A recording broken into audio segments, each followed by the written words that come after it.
Hello students, पढ़ाई talks channel पे आपका स्वागत है। मैं डॉक्टर उन्मारू, असिस्टेंट प्रोफेसर। आज हम डिस्कस करेंगे संयुक्त राष्ट्र संघ यानी कि यूएनओ के प्रमुख अंगों के बारे में, पार्ट्स के बारे में। तो हम स्टार्ट करते हैं।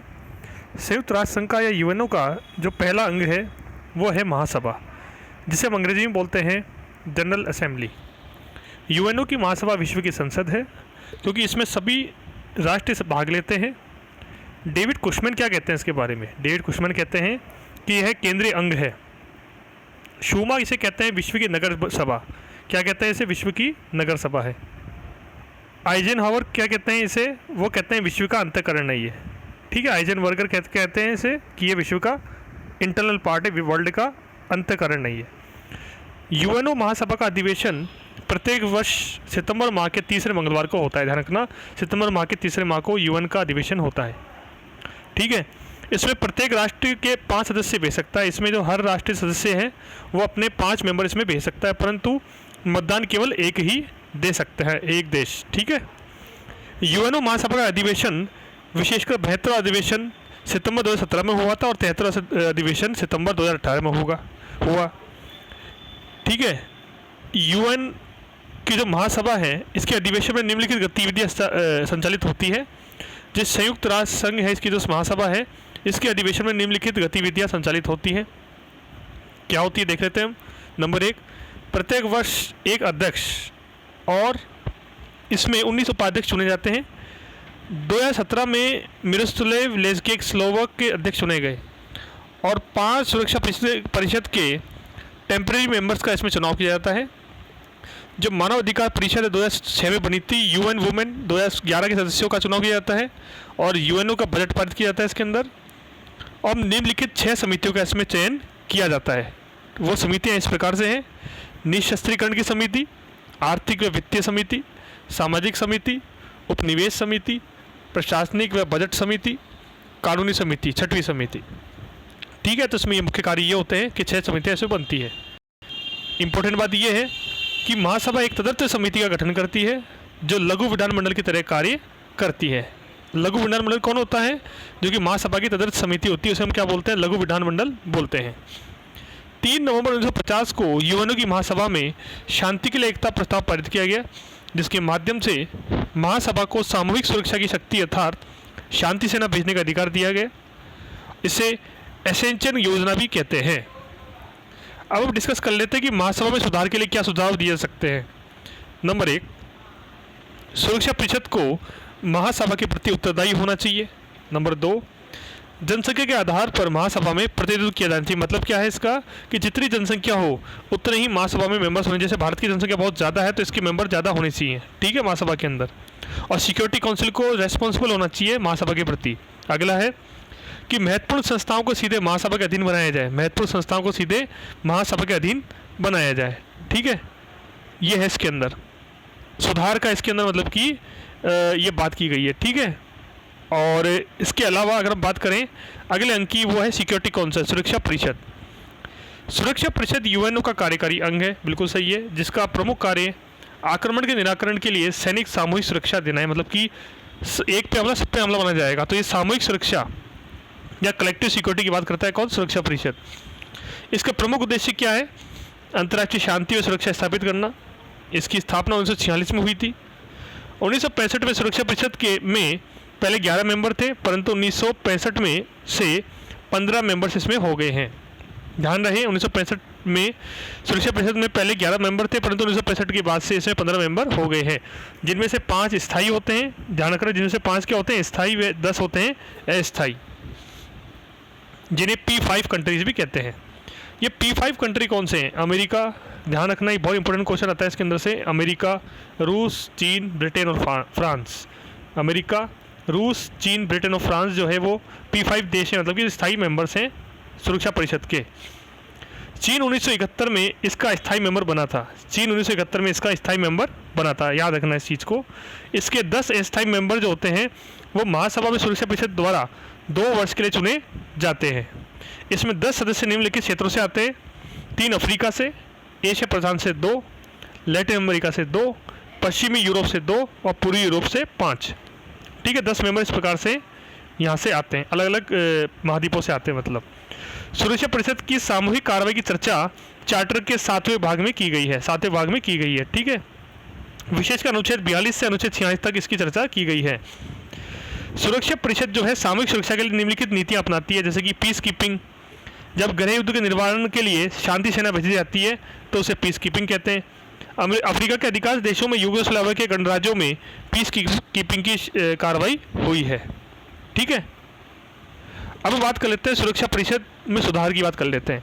देखिए, ये इंपॉर्टेंट क्वेश्चन बनता है इसके अंदर कई बार कि सुरक्षा परिषद का विस्तार किया जाए, इसमें विकासशील देशों की समुचित भागीदारी की जाए। सुरक्षा परिषद में विस्तार के लिए कोफी अन्ना ने 2 मॉडल प्रस्तुत किए थे, जिनमें से सदस्य 15 से बढ़ाकर 24 करने की सिफारिश की गई थी। इसमें कहा गया था कि जो इसमें 15 मेंबर प्लस 5 स्थायी होने चाहिए, 4 स्थायी होने चाहिए 2 वर्ष के लिए, 15 + 1 + 8 4 वर्ष के लिए। सुरक्षा परिषद में वीटो का प्रयोग करते समय निम्नलिखित कारण बताना होगा। सुरक्षा परिषद में वीटो का प्रयोग करते समय निम्नलिखित कारण बताना होगा। नंबर 1 इसके अंदर सुरक्षा परिषद की बैठकें निश्चित होनी चाहिए। सुरक्षा परिषद की बैठकें निश्चित होनी चाहिए। नंबर 2, सबसे अधिक वीटो का प्रयोग रूस ने 103 बार किया है। उसके बाद क्रमशः वीटो का प्रयोग इस प्रकार किया गया है। अमेरिका ने 79 बार, यूनाइटेड किंगडम यूके ने 29 बार, फ्रांस ने 16 बार और चीन ने सबसे कम 9 बार। सामूहिक व आर्थिक परिषद, ये सुरक्षा पर आपके यूएनओ का तीसरा महत्वपूर्ण अंग है। सामाजिक व आर्थिक परिषद, सामाजिक व आर्थिक परिषद सामाजिक आर्थिक सुरक्षा का कार्य करती है।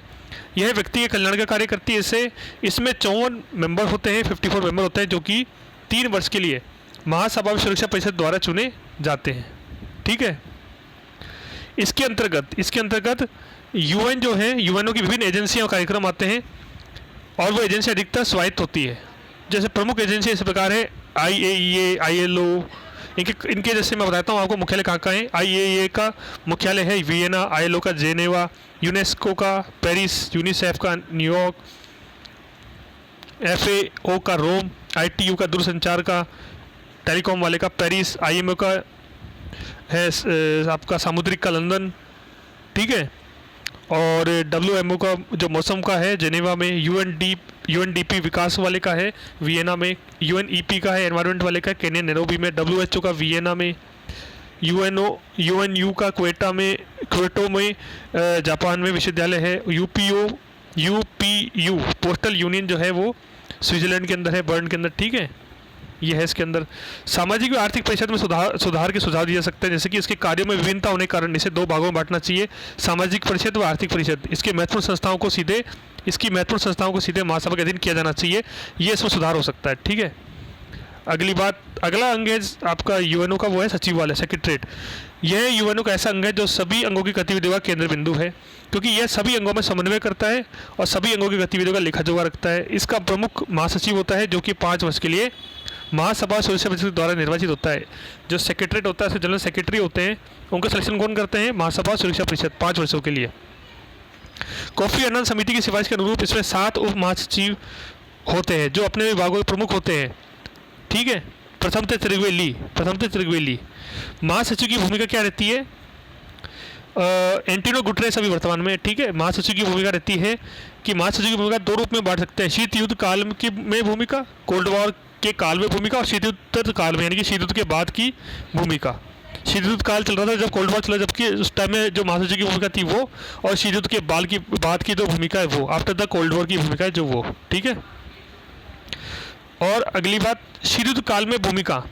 त्रिगवेली ने शांति के लिए एकता प्रस्ताव में पारित कराने में महत्वपूर्ण भूमिका निभाई। डॉग हेमरशेड ने अफ्रीका में गृह युद्ध की समस्या के निदान के लिए पीस कीपिंग कार्रवाई को बढ़ावा दिया। इनके नाम पर ही शांति सैनिकों को वीरता पुरस्कार दिए जाते हैं। ध्यान रखना, हेमरशेड के नाम पर शांति पुरस्कार दिया जाता है सैनिकों को, ठीक है, सुरक्षा परिषद के सैनिकों को, ठीक है, क्योंकि उन्होंने शांति का काफ़ी अच्छा कार्य करवाया था, पीस कीपिंग का। यूथ हंट ने भी क्यूबा संकट के निदान में महत्वपूर्ण भूमिका निभाई थी। कुर्द वाल्दहिम, इन्होंने नव शीत युद्ध के तनाव कम करने का प्रयास किया।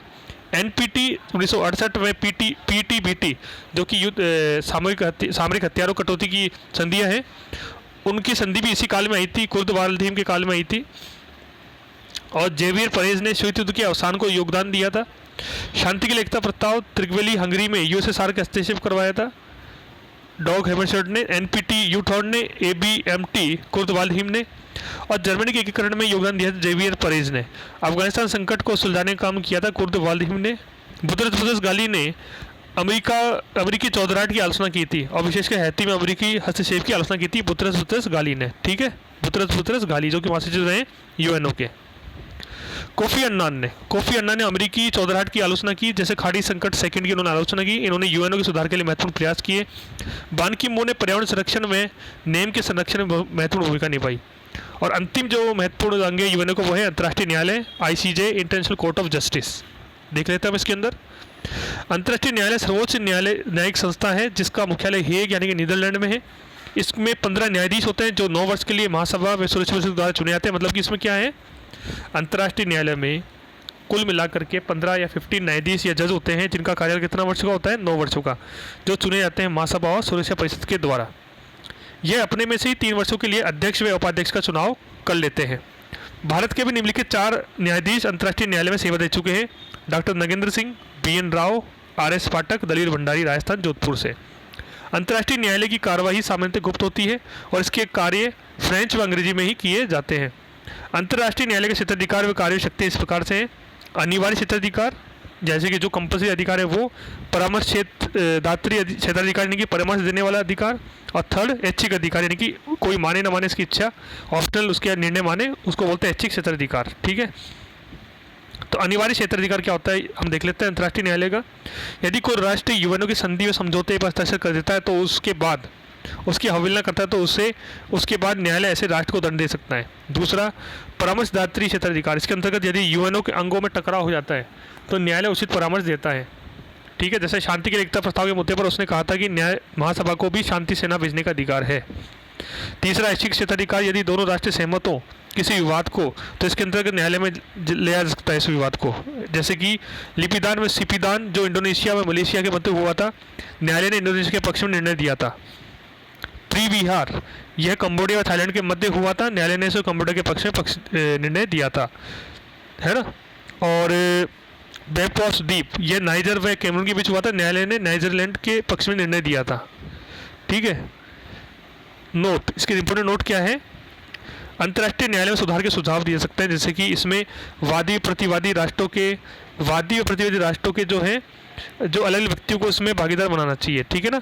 WTO की विवाद निपटान समिति और अंतर्राष्ट्रीय अपराध न्यायालय ICC को इसके अधीन लाना चाहिए।